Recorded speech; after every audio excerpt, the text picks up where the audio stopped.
Europe 1 Soir. 19h, 21h. Stéphanie Demuru.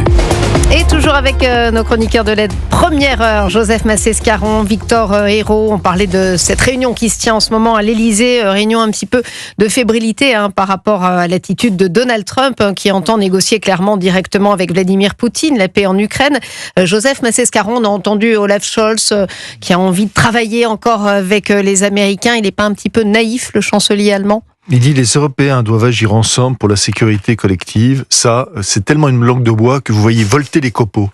Il ne sortira rien de cette réunion. Rien. Nous le savons tous, il ne sortira rien. Rien.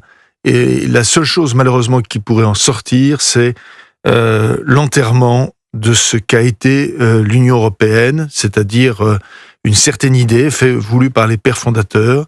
Aujourd'hui, on ne peut plus dire, parce que la raison rappelons-le, de la fondation de l'Union européenne à l'époque était assurer la paix et la sécurité en Europe. C'était plus jamais ça. Et c'est vrai que ça a tenu. Oui. Mais aujourd'hui, la sécurité collective de l'Europe n'est plus assurée. Le problème, en fait, le problème fondamental, c'est que l'Europe n'a passé son temps à être surprise. Là, on l'a vu avec Monsieur Patrick Martin-Genier. Elle a été surprise de l'attaque d'Ukraine. Elle a été surprise de l'élection de Donald Trump. Elle est en permanence surprise. Alors quand ces gens sont autant surpris, vous avez envie de dire rendez les clés, quoi, rendez votre tablier, parce que c'est juste pas possible dans un monde. Où il y a ce qu'on appelle une multiplication de signes noirs, ça veut dire de multiplication d'aléas, multiplication d'événements qui surviennent et qui sont totalement inattendus. La réalité du départ, c'est que les Européens ont été surpris de la résistance de Kiev, disons-le. Ils pensaient tous que que les Russes allaient gagner cette guerre, et à partir de là, évidemment, ils ont commis bourde sur bourde.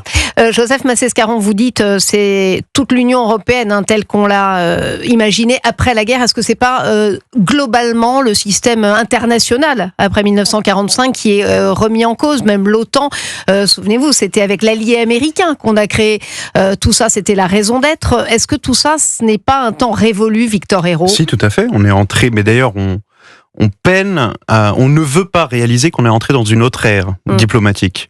Géostratégique, je vous parlais de réel politique tout à l'heure, il y a le retour de cette réelle politique en Russie, aux USA, dans d'autres pays, et nous on reste là bouche bée en se disant mais non, il faut pas que ça revienne, donc on ne veut pas réagir, on est stupéfait. En réalité, ce qu'il faudrait faire, c'est par exemple quand j'entends Jean-Noël Barrot, le chef de la diplomatie française, dire je ne répondrai pas au téléphone si jamais le chef de la diplomatie russe m'appelait. Bon, c'est complètement stupide, pardonnez-moi, mais c'est stupide. C'est-à-dire qu'il y a un moment, si vous voulez arrêter une guerre, il faut négocier avec l'adversaire. On sait déjà, oui, c'est lui accorder peut-être trop d'importance. On est déjà dans la pure science-fiction. Mais c'est-à-dire que là, on est dans l'inverse de la réelle politique. Dans un monde où les pays entrent dans la réelle politique, il faut soi-même entrer dans la réelle politique. Il faut garder des principes, il faut garder des valeurs, mais il faut soi-même rentrer dans la réelle politique. Et derrière de grands principes, considérer qu'il ne faut pas dialoguer avec un tel et avec un tel, et finalement, on fait, on veut sortir le grand jeu, et on se met à côté du jeu. Là, le jeu, c'est sans nous, c'est les États-Unis et la Russie qui dialoguent et qui discutent du sort de l'Ukraine, et l'Europe est mise au banc, mise de côté, et est en train de contempler tout cela en se disant mais comment est-ce qu'on en est arrivé là? Je vous propose justement d'écouter Donald Trump, le président américain, qui a fait un point sur la situation des négociations concernant la guerre en Ukraine hier devant les journalistes. Écoutez. Quand avez-vous prévu de rencontrer Vladimir Poutine en Arabie Saoudite? Aucune date n'a été fixée, mais cela pourrait être très bientôt. Le président Zelensky a déclaré que la Russie allait faire la guerre à l'OTAN. Êtes-vous d'accord avec cela? Cela vous inquiète-t-il? Non, je ne suis pas d'accord, je ne suis pas du tout d'accord, pas même un peu. Pensez-vous que Vladimir Poutine veut l'ensemble de l'Ukraine? Non, je pense qu'il veut arrêter, car s'il continue, cela serait un gros problème pour nous.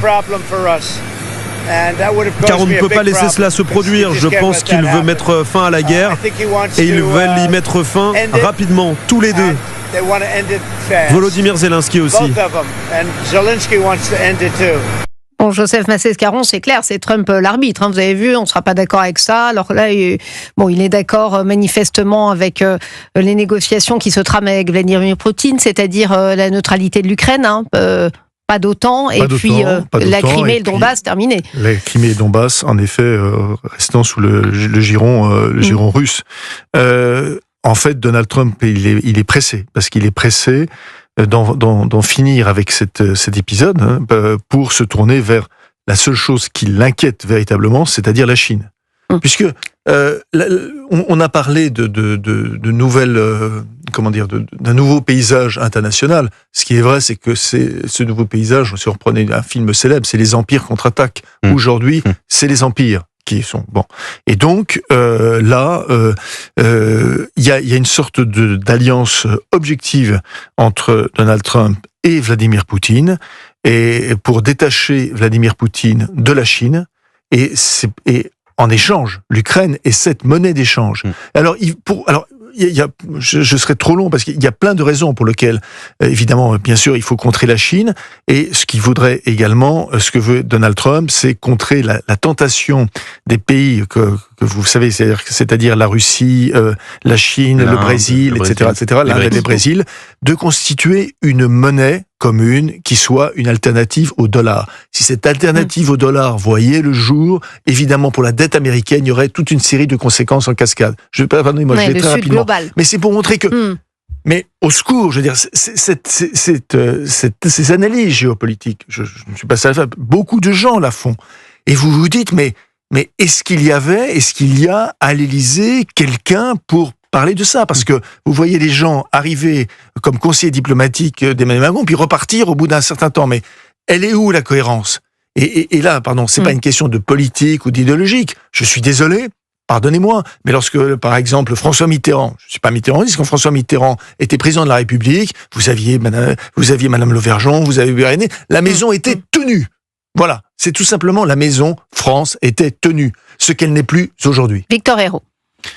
Ce qui m'attriste, c'est que vous parliez à très juste titre les empires contre-attaquent, le retour des empires avec les États-Unis, la Chine, les BRICS qui se constituent face aux États-Unis. Où est l'Europe là-dedans? C'est là qu'on voit que l'Europe est sortie de l'histoire. Il y a peut-être, dans la volonté de l'Europe, c'est tout le paradoxe. Je suis pas le va-t-en-guerre qu'on va peut-être prétendre que je suis, mais l'Europe a tellement voulu fuir la guerre, traumatisée par la guerre, elle a tellement voulu fuir ça, qu'elle ne se rend pas compte qu'elle est en train de sortir de l'histoire, et que derrière toute la dynamique de l'histoire, de la géographie, des intérêts communs ou discordants et des empires se feront sans elle, et qu'elle en subira évidemment les conséquences. Certains veulent envoyer des troupes, la Suède, le Royaume-Uni, éventuellement la France. Et là, on découvre que les 27 sont absolument pas d'accord. Je suis pas sûr que la France, d'abord, je suis pas sûr que notre armée soit en situation. D'abord, il nous faudra des munitions. Excusez-moi. Non, mais c'est pas moi. D'abord, il faudrait des munitions. Ensuite, l'Angleterre, c'est tout à fait logique, parce que l'Angleterre, elle parie sur la possibilité d'être là pour reconstruire l'Ukraine, parce qu'il y a un véritable enjeu de reconstruction de l'Ukraine. Ce qui explique par exemple que certaines chaînes d'infos passent leur temps à parler de l'Ukraine. Je vais faire la parenthèse. Voilà. Donc, pardonnez-moi de cette pierre dans le jardin d'autres. Mais donc il y a ça, et évidemment vous avez la position allemande qui est totalement haute, parce que eux ils veulent évidemment le gaz russe, et que ce gaz russe arrête de transiger par l'Azerbaïdjan, ce qui ne fait pas du tout les affaires de l'Allemagne. Voilà. Donc il y a déjà, les positions sont tellement éclatées. Non, la France ne doit compter que sur elle-même. Ça ne se passera pas au niveau de l'Europe. Ça ne se passera plus. C'est terminé. On peut tirer l'échelle. La France ne peut compter que sur la France.